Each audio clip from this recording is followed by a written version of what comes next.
बच्चों आज हम नया चैप्टर स्टार्ट कर रहे हैं, चैप्टर 9 एलजेब्रा। ठीक है, तो एलजेब्रा जो होता है मैथ्स की एक ब्रांच है। In this chapter we shall study a new branch mathematics called the algebra. जैसे आपने ज्योमेट्री पढ़ी है, ज्योमेट्री में क्या पढ़ा है आपने, जैसे लाइन सेगमेंट, रेक्टेंगल, ट्राइंगल, है ना। और अर्थमेटिक पढ़ी है, अर्थमेटिक भी मैथ्स की ब्रांच जिसमें आप मल्टीप्लाई, प्लस, डिवाइड, परसेंटेज वगैरह देखते हो। इसी तरह से एलजेब्रा भी मैथ्स की एक ब्रांच है। इसमें जो क्वेश्चन होते हैं वो लेटर के माध्यम से होते हैं, मतलब एक्स वाई जेड वाले क्वेश्चन आपको नज़र आएंगे। ठीक है, तो बच्चों इसमें आपको जो है 9.1 सॉल्व नहीं करना है। हम 9.1 को सॉल्व नहीं करवा रहे हैं, ये हमने कट कर दी, हम इसको सॉल्व नहीं करेंगे। हम 9.2 से सॉल्व करेंगे। तो सबसे पहले हम बात करते हैं वेरिएबल की। एलजेब्रा में मेन इम्पॉर्टेंट चीज़ जो होती है वो होती है वेरिएबल और कांस्टेंट। तो वेरिएबल क्या होता है, तो in algebra letter are use to represent unknown and numbers. This number letters are called the variable. मतलब कि जब भी हम एलजेब्रा के अंदर लेटर का यूज़ करते हैं तो इसका मतलब होता है कि जो वैल्यू हमें पता नहीं है, अननोन मतलब जो वैल्यू हमें पता नहीं है उसकी वैल्यू निकालने के लिए हम लेटर्स का यूज़ करते हैं, और उन लेटर्स को हम बोलते हैं वेरिएबल। ठीक है, तो वेरिएबल और जो होते हैं उनकी जो वैल्यू होती है वो फिक्स नहीं होती है। ठीक है, तो यहाँ पे जो वेरिएबल हैं उनको हम किससे बताते हैं, हम उनको इंग्लिश के अल्फ़ाबेट से बताते हैं, L M P X Y T C. Okay, ये वेरिएबल को रिप्रेजेंट करते हैं। ठीक है, और यहाँ पे variable the value of variable is not fixed. Variable की वैल्यू कभी फिक्स नहीं होती, कभी x इक्वल टू आंसर 2 भी आता है, तो कभी 3 भी आता है, कभी 12 भी आता है, तो वेरिएबल का आंसर अलग अलग आता है, इसलिए वेरिएबल फिक्स नहीं होते हैं। ठीक है, वेरिएबल से क्या होगा, जैसे कि कोई रूल बनाते हो, जैसे रूल फ्रॉम ज्योमेट्री का रूल बनाते हैं, जैसे पेरीमीटर ऑफ स्क्वायर।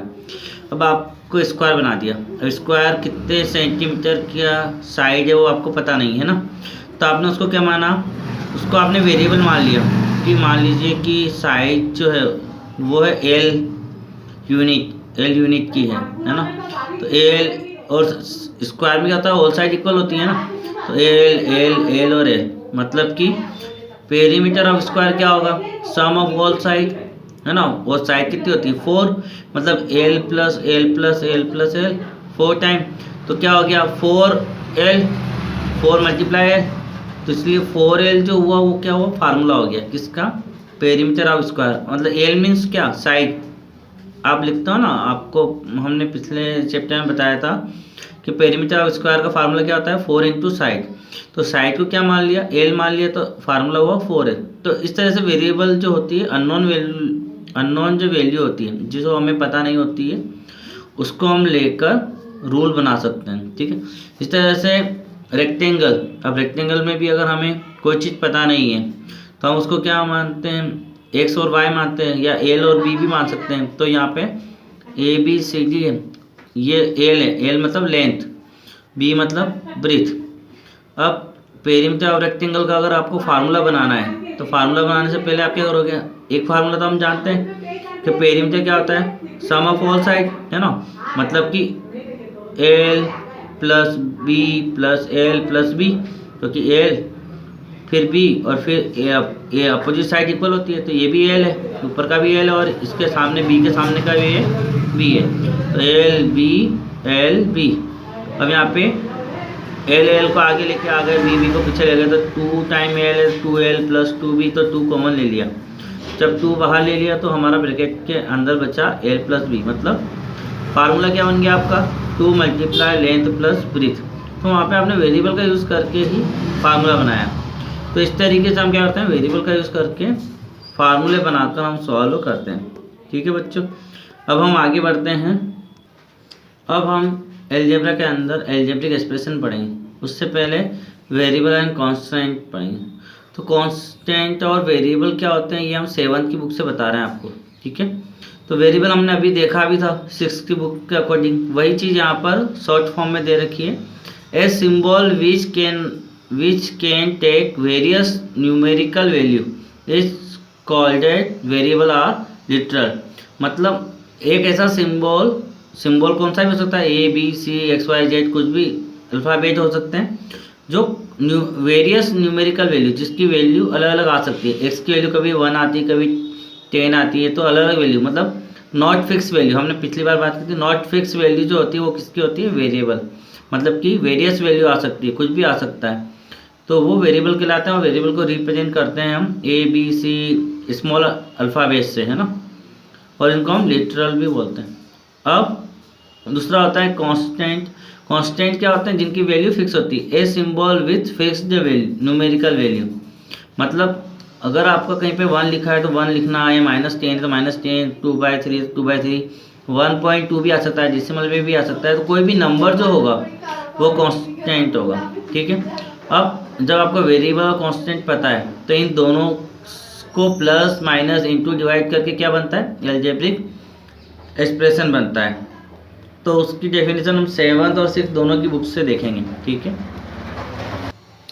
तो 7th की बुक के अकॉर्डिंग, एक combination of constant and variable connected by the sign of fundamental operation of the addition subtraction multiplication and division is called an algebraic expression. मतलब जहाँ पे वेरिएबल और constant क्या होते हैं, कनेक्ट होते हैं, कॉम्बिनेशन मतलब कनेक्ट किए जाते हैं या कंबाइंड होते हैं, तो वहाँ पर क्या बनता है, अलजेब्रिक एक्सप्रेशन। और किन साइंस, कौन से सिंबल से कनेक्ट करते हैं, तो फंडामेंटल ऑपरेशन मतलब प्लस से, सब्ट्रैक्शन माइनस से, मल्टीप्लिकेशन मल्टीप्लाई से, या डिवीजन डिवाइड से, ठीक है। तो यहाँ पे algebraic expression plus minus into divide से किसको कनेक्ट किया जाता है, कांस्टेंट और वेरिएबल को, ठीक है। तो यहाँ पर हम अगर मल्टीप्लाई में देखें तो ये 3 के साथ मल्टीप्लाई हो रहा है, ए बी बी बी, तो ये सारे मल्टीप्लाई होके क्या बना, 3a² b³। तो ये जो बनता है ये भी अलजेब्रिक एक्सप्रेशन है। और ये a b और 3 ये तीनों किससे कनेक्ट हैं, मल्टीप्लाई से कनेक्ट है, ठीक है। तो मल्टीप्लाई से कनेक्ट होके अगर आपको प्लस और माइनस से कनेक्ट करेंगे तो बीच में प्लस माइनस आ जाएगा, ठीक है। x+3 भी आ सकता है, जैसे यहाँ पर ये मल्टीप्लाई से कनेक्ट है ना, यहाँ पे 3 अकेला भी है, ये भी एक अलजेब्रिक एक्सप्रेशन है। कोई नंबर भी होगा तो भी अलजेब्रिक एक्सप्रेशन, अगर वेरिएबल के साथ होगा 2x वगैरह वो भी अलजेब्रिक एक्सप्रेशन। x+3 ये प्लस के साथ कनेक्ट है, ठीक है। इसी तरीके से माइनस के साथ भी कनेक्ट हो सकता है, 2x -y ये माइनस के साथ कनेक्ट है। बाकी मल्टीप्लाई के साथ हम जानते हैं -2x ये मल्टीप्लाई के साथ है, 2x मल्टीप्लाई के साथ है, ये -6abc मल्टीप्लाई के साथ, डिवाइड में 3/2x², ठीक है। तो इस तरह से हमारे अलजेब्रिक एक्सप्रेशन बनते हैं। 6th की बुक से जो अलजेब्रिक एक्सप्रेशन है उसके according, any numerals variable are combination of numeral and variable connect by the 1 or more symbol plus और minus is known as the algebraic expression. मतलब यहाँ पे केवल वेरिएबल और कांस्टेंट की बात नहीं की गई, वेरिएबल कांस्टेंट को या फिर वेरिएबल कांस्टेंट के मल्टीप्लाई को प्लस और माइनस से कनेक्ट किया जाता है तो अलजेब्रिक एक्सप्रेशन है। तो आपको जो हमने पहले 7th की बुक से अलजेब्रिक एक्सप्रेशन की डेफिनेशन बताई थी वो भी आप लिख सकते हैं, वो भी राइट है, और ये भी आपकी डेफिनेशन राइट है, ठीक है। आपको जो इजी से अच्छे से याद हो जाए वो आप लिखना है आपको फिर। अब यहाँ पे क्या है, जैसे x और y वेरिएबल इनको प्लस से कनेक्ट किया, अब यहाँ पे क्या है, न्यूमरल एंड वेरिएबल का कॉम्बिनेशन, मतलब 2x क्या है, न्यूमरल और वेरिएबल, नंबर और वेरिएबल का कॉम्बिनेशन है, और 3y ये भी नंबर और वेरिएबल कॉम्बिनेशन है। तो कॉम्बिनेशन को कॉम्बिनेशन के साथ प्लस माइनस से भी अगर कनेक्ट करेंगे तो भी वो अलजेब्रिक एक्सप्रेशन है। तो यहाँ पे 3 चीज़ें, नंबर्स को वेरिएबल से कनेक्ट करो, या फिर नंबर और वेरिएबल के कॉम्बिनेशन को कनेक्ट करो, दोनों चीज़ें है ना। तो हम यहाँ पे ये कॉम्बिनेशन को कनेक्ट कर रहे हैं प्लस से तो भी अलजेब्रिक एक्सप्रेशन, वेरिएबल को कनेक्ट करेंगे तो भी अलजेब्रिक एक्सप्रेशन, ठीक है। तो नंबर और वेरिएबल को कनेक्ट करें तो भी अलजेब्रिक एक्सप्रेशन। तो यहाँ पे ये प्लस के साथ और माइनस के साथ कनेक्ट हो रहे हैं, ये सारे अलजेब्रिक एक्सप्रेशन है, ठीक है। अब इसमें दो पार्ट होते हैं जो कि हमने पहले डिटेल में पढ़े हैं। एक तो न्यूमेरिकल फैक्टर, न्यूमेरिकल फैक्टर को हम कांस्टेंट कहते हैं, अभी पढ़ा था हमने। कांस्टेंट मतलब जो नंबर्स होते हैं वो कांस्टेंट होते हैं, और लिटरल फैक्टर मतलब जो वेरिएबल होते हैं वो लिटरल होते हैं। तो 6th की बुक में कांस्टेंट और वेरिएबल ना आते हुए न्यूमेरिकल फैक्टर और लिटरल फैक्टर आए हैं, ठीक है। लेकिन हमें 7th की बुक के अकॉर्डिंग पता होना चाहिए कि उनका अदर नाम क्या है, वो हमने पहले बता दिया। अब जैसे एग्जांपल दिया है इन्होंने 3xyz, ये एक एल्जेब्रिक एक्सप्रेशन है। यहाँ पे सारे नंबर्स और वेरिएबल किससे कनेक्ट है? मल्टीप्लाई से। इसमें जो 3 है वो क्या है? नंबर है, मतलब वो क्या है? कांस्टेंट है। कांस्टेंट होता है वो न्यूमेरिकल फैक्टर होता है, और xyz क्या है? वेरिएबल है, और वेरिएबल को हम बोलते हैं लिटरल फैक्टर, ठीक है बच्चों। तो ये हो गया हमारा कांस्टेंट या न्यूमेरिकल फैक्टर, और वेरिएबल मतलब लिटरल फैक्टर। इसके बाद हम पढ़ते हैं types of algebraic expression.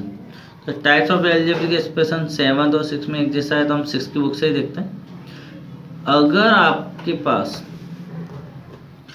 Monomial जो है वो कब होगा? जब algebraic expression only one term का मतलब होता है केवल एक ही नंबर है या एक ही साथ कॉम्बिनेशन बना हुआ है। जैसे 9 है, तो 9 अकेला नंबर है, ये मोनोमियल है। -x ये भी मोनोमियल है। 2xyz, अब आपको सर यहाँ पे तो 2 भी है, x भी है, y भी है, z भी है, लेकिन मल्टीप्लाई के साथ जो बना है वो एक ही टर्म बनाएगा। टर्म जो है वो प्लस माइनस से अलग होती है। जैसे x + 2y, तो यहाँ पे प्लस के साथ दो टर्म अलग हुई। सेपरेट टर्म कैसे होती है? प्लस और माइनस से सेपरेट होती है, मल्टीप्लाई से सेपरेट नहीं होगा, है ना। तो ये तीनों, ये सभी मल्टीप्लाई में तो ये मोनोमियल बनाएंगे, ये सिंगल टर्म बनाएंगे। तो जिसमें ओनली वन टर्म होती है, सिंगल टर्म होती है, वो होते हैं हमारे मोनोमियल। बाइनोमियल कौन होते हैं? जिसमें if the an algebraic expression contains 2 term, जिसमें 2 टर्म होती है उनको हम बाइनोमियल कहते हैं। जैसे x + 2y, तो ये x वाला एक टर्म है, 2y दूसरा टर्म है, तो ये प्लस के साथ अलग हो गए, सेपरेट हो गए। या फिर -5 + 3xy, तो ये सेपरेट है, इसलिए ये बाइनोमियल है। तो माइनस से भी सेपरेट हो सकता है, जरूरी नहीं प्लस से सेपरेट हो, है ना। लेकिन बाइनोमियल में 2 टर्म आएगी। ट्राइनोमियल जिसमें 3 टर्म हो, if the an algebraic expression contains 3 terms, जिसमें 3 टर्म, जैसे a + b + c, यहाँ पे 3 टर्म है, प्लस से सेपरेट हो गई। यहाँ पे 2x, ये सिंगल टर्म है ना, 2x के प्लस के साथ सेपरेट, 3y - z, यहाँ पे 1 2 3 है, तो ये 3 टर्म है, इसलिए ये ट्राइनोमियल है। तो 3 टर्म वाले को ट्राइनोमियल। पोलिनोमियल मतलब any algebraic expression containing 1 2 3 or any number of term. 1 वाले को, 2 वाले को, 3 वाले को, या किसी भी नंबर ऑफ टर्म, कितने भी नंबर हो, उन सबको हम पोलिनोमियल कह सकते हैं। मतलब 1 वाले का स्पेसिफिक नाम क्या है? मोनोमियल, लेकिन उसको पोलिनोमियल कह सकते हैं। 2 टर्म वाले का स्पेसिफिक नाम बाइनोमियल, लेकिन उसको पोलिनोमियल कह सकते हैं। 3 वाले को ट्राइनोमियल, पोलिनोमियल भी कह सकते हैं। और पोलिनोमियल 4 5 6 जितनी भी टर्म होगी उन सबको पोलिनोमियल कह सकते हैं। 4 टर्म वाले को हम क्वाड्रिनोमियल कहते हैं। 3 टर्म तक तो ट्राइनोमियल, 4 टर्म वाले को क्वाड्रिनोमियल कहते हैं, ठीक है। तो यहाँ पर क्वाड्रिनोमियल 4 टर्म वाले को कहते हैं। लाइक टर्म और अनलाइक टर्म। लाइक टर्म वो होती है जिसमें टर्म के लिटरल फैक्टर जो होते हैं वो सेम होते हैं। सेम लिटरल फैक्टर मीन्स अगर आप यहाँ देखोगे तो इसमें 3a है और -6a, तो दोनों में वेरिएबल क्या है? a, तो ये लाइक है। लेकिन अगर यहाँ पर a होता और यहाँ पे b होता तो ये वेरिएबल अगर सेम नहीं है तो वो अनलाइक है। तो वेरिएबल सेम होने चाहिए, उनकी पावर भी सेम होनी चाहिए। जैसे यहाँ पे अगर यहाँ पे देखोगे तो एक्स वाई है, यहाँ पे y है और यहाँ पे एक्स वाई है, तो ये तीनों का जो ग्रुप है वो तो अनलाइक है ना। लेकिन इसमें से b वाला देखो, इसमें mn है, इसमें भी mn है, इसमें भी mn है, तो ये लाइक है। तो नंबर्स चाहे अलग अलग हो, आगे के कॉन्स्टेंट अलग अलग हो, लेकिन वेरिएबल सेम होनी चाहिए, तो वो होंगे लाइक टर्म। अनलाइक टर्म में क्या होता है, अनलाइक टर्म में टर्म के जो वेरिएबल होते हैं, जो लिटरल फैक्टर होते हैं, वो डिफरेंट होते हैं, अलग अलग होते हैं, ठीक है। तो when the term having the different literal factor they are called the unlike term. मतलब यहाँ पे देखिए, अब एग्जांपल में ए बी है और यहाँ पर -3 ABC, मतलब पीछे के जो वेरिएबल है दोनों सेम होने चाहिए। अगर ABC है तो ABC ही तीनों में होनी चाहिए, अगर XY है तो XY होना चाहिए, और पावर है तो पावर भी सेम होनी चाहिए यहाँ पर। लेकिन एक में तो AB और एक में ABC, तो पीछे के जो वेरिएबल है वो सेम नहीं है, इसलिए ये अनलाइक टर्म है, ठीक है। उसके बाद power of the literal, literal मतलब कि वेरिएबल की पावर। तो वेरिएबल जो भी होते हैं उनकी जो पावर होती है, जैसे पावर 2 होगी तो उसको हम स्क्वायर बोलते हैं, और पावर 3 होगी तो उसको क्यूब बोलते हैं।